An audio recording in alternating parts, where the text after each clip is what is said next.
So friend शुरू करते हैं आज की वीडियो। यहाँ पर ये किससे कह रही है कि मैं देख सकती हूँ कि तुम व्यस्त हो। इसे इंग्लिश में बोलेंगे I can see you are busy.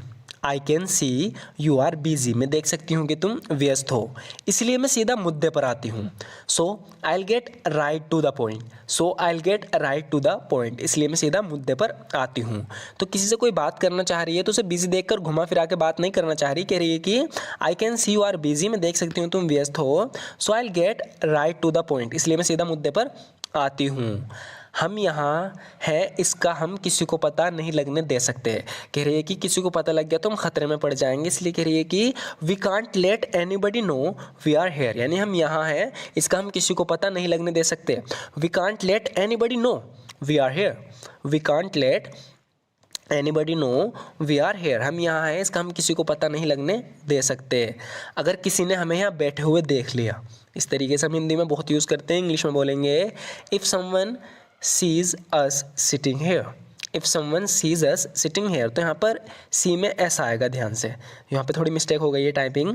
If someone sees us sitting here, अगर किसी ने हमें यहाँ बैठे हुए देख लिया। If someone sees us sitting here, हम मुसीबत में पड़ जाएंगे। We will be in trouble. We will be in trouble, यानी हम ट्रबल में पड़ जाएंगे, मुसीबत में पड़ जाएंगे। We will be in trouble if someone sees us sitting here, अगर किसी ने हमें यहाँ बैठे देख लिया। अगर तुम्हें आपत्ति ना हो, ये इससे बोल बोल कर इसे परेशान कर रही है, काम नहीं कर पा रहा, तो इससे कह रहा है कि if you don't mind. If you don't mind यानी अगर तुम माइंड ना करो, अगर तुम्हें कोई आपत्ति ना हो, तुम्हें बुरा ना लगे। इस तरीके से हम शुरुआत जब अपनी बात की करते हैं तो हम बोलेंगे इफ़ यू डोंट माइंड, अगर तुम्हें बुरा ना लगे, अगर तुम्हें कोई आपत्ति ना हो। If you don't mind I would prefer to work alone, मैं अकेला काम करना चाहूँगा। कह रहा है कि मुझे तुम्हारी ज़रूरत नहीं है। I would prefer to work alone, मैं अकेला काम करना चाहूँगा। I would prefer to work alone if you don't mind, अगर तुम्हें कोई आपत्ति ना हो। I would prefer to work alone, मैं अकेला काम करना चाहूँगा। तुम्हारा बार बार मेरे घर पर आना मुझे पसंद नहीं है। कह रहा है कि I don't like you are coming to my house so often. So often का मतलब है अक्सर, बार बार। कह रहा है कि I don't like you are coming to my house so often, तुम्हारा बार बार मेरे घर पर आना मुझे पसंद नहीं है, अच्छा नहीं लगता।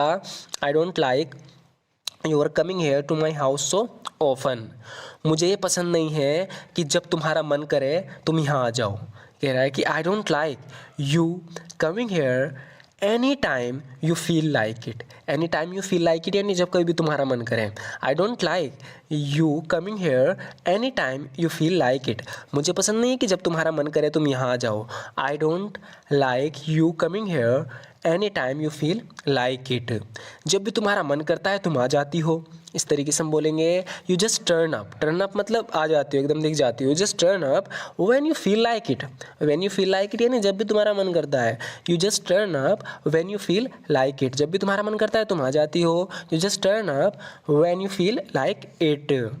जब मैं काम कर रहा होता हूँ तो मुझे परेशान होना पसंद नहीं है। कह रहा है कि I don't like to be disturbed while I am working.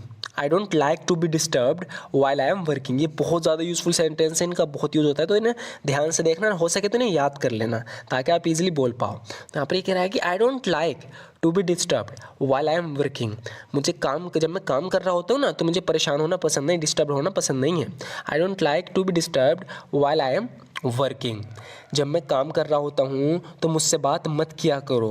Don't talk to me while I am working.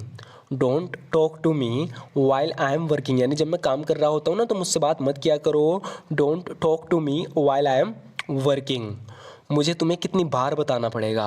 How many times do I have to tell you. How many times do I have to tell you, इस तरीके से हम बोलते हैं ना कि मुझे तुम्हें कितनी बार बताना पड़ेगा। तो यहाँ पड़ेगा, इसका मतलब ये नहीं कि विल का हम यूज़ करेंगे, बिना विल के ही बनेगा ये। How many times do I have to tell you, मुझे तुम्हें कितनी बार बताना पड़ेगा। How many times do I have to tell you, मुझे नहीं पता था तुम इतनी अच्छी गिटार बजा लेते हो। इसे इंग्लिश में बोलेंगे I had no idea you are so good at playing the guitar.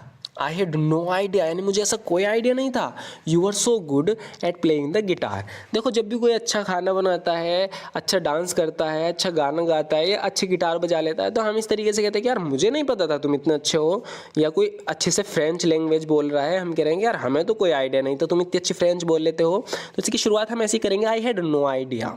जैसे कि यहाँ पर गिटार की बात चल रही तो कह रहा है कि I had no idea you are so good at playing the guitar, मुझे नहीं कोई आइडिया था कि तुम गिटार इतनी अच्छी बजा लेते हो। मुझे नहीं पता था तुम बास्केटबॉल में इतने अच्छे हो। तो यहाँ पर भी एक ऐसी सेंटेंस है, कह रहा है कि आई हैड नो आइडिया। तो इसकी हम शुरुआत करेंगे, I had no idea you are so good at basketball. तो यहाँ हो है, इसका मतलब ये नहीं है कि हम यहाँ पर आर का यूज़ करेंगे, यहाँ पर वर का यूज़ होगा क्योंकि सेंटेंस पास्ट में है और पास्ट में ही बात चल रही है। हिंदी में हम इस तरीके से बोल देते हैं कि मुझे नहीं पता था कि तुम बास्केटबॉल में इतने अच्छे हो। तो हो आ रहा है, यहाँ पर आर का यूज़ मत कर देना, वर का यूज़ होगा। I had no idea you are so good at basketball.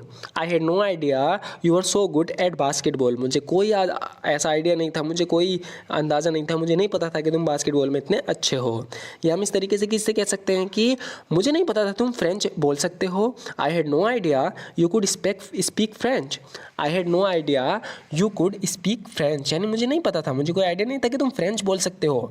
I had no idea you could speak French, मुझे नहीं पता था कि तुम फ्रेंच में इतने अच्छे हो। I had no idea you are so good at French. I had no idea you were so good at French. तो देखो या तो आप ऐसे कह सकते हो कि I had no idea you could speak French, मुझे नहीं पता था कि तुम फ्रेंच इतनी अच्छी बोल सकते हो। I had no idea you were so good at French, मुझे नहीं पता था कि तुम फ्रेंच में इतने अच्छे हो। लगता है तुम इसमें माहिर हो। You seem to have knack for it. You seem to have knack for it. To have knack for it, to have knack for something का मतलब होता है कि किसी चीज़ में माहिर होना। जैसे कि मैं कह सकता हूँ कि I have knack for singing, यानी मैं गाने में सिंगिंग में माहिर हूँ। या I have knack for swimming, मैं स्विमिंग में माहिर हूँ, मैं अच्छे से स्विमिंग करना जानता हूँ। तो इस तरीके से यहाँ पे कह रहा है कि you seem to have knack for it, लगता है तुम इसमें माहिर हो, यानी कि नई लैंग्वेज सीखने में तुम माहिर हो। तो कह रहा है कि you seem to have knack for it, लगता है तुम इसमें माहिर हो। सो फ्रेंड्स, नेक्स्ट सेंटेंस देखते हैं। मैंने जो कहा था मैं करूँगी, मैंने कर दिया। तो आगे यहाँ पर ये इससे बता रही है कि मैंने जो कहा था, इसने पास्ट में इस लड़की से कुछ कहा था कि मैं ऐसा कुछ करूँगी और इसने वो काम कर दिया। तो अब इससे बता रही है कि I did what I said I would do, यानी जो मैंने कहा था मैं करूँगी मैंने कर दिया। I did what I said I would do, मैंने तो अपना वादा निभाया, अब तुम्हारी बारी। I kept my promise, now it's your turn.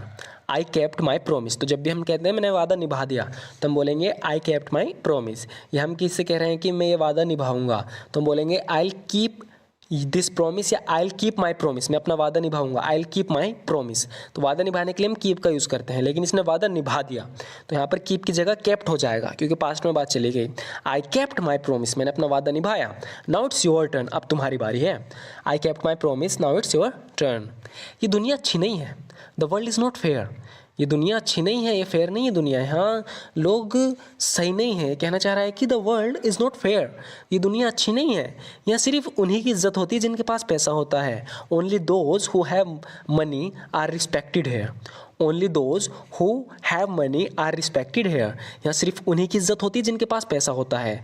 Only those who have money are respected here, तो कह रहा है कि the world is not fair, ये दुनिया फेयर नहीं है, अच्छी नहीं है। Only those who have money are respected here, जिनके पास पैसा होता है उन्हीं की इज्जत होती है। मुझे कमज़ोर मत समझना, यहाँ पर इससे कह रहा है कि don't consider me weak. Don't consider me weak, यानी मुझे कमज़ोर मत समझना।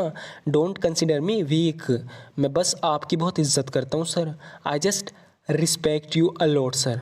I just respect you a lot sir, कह रहा है कि मैं आपकी इज्जत करता हूँ इसलिए तुम्हारी सुन रहा हूँ। डोंट कंसिडर मी वीक, मुझे कमज़ोर मत समझना। I just respect you a lot sir, मैं बस आपकी बहुत इज्जत करता हूँ। सो फ्रेंड्स, आज की वीडियो में बस इतना ही। आपको वीडियो कैसी लगी ज़रूर बताना, वीडियो अच्छी लगी तो लाइक ज़रूर कर देना। And thank you so much for watching this video friends.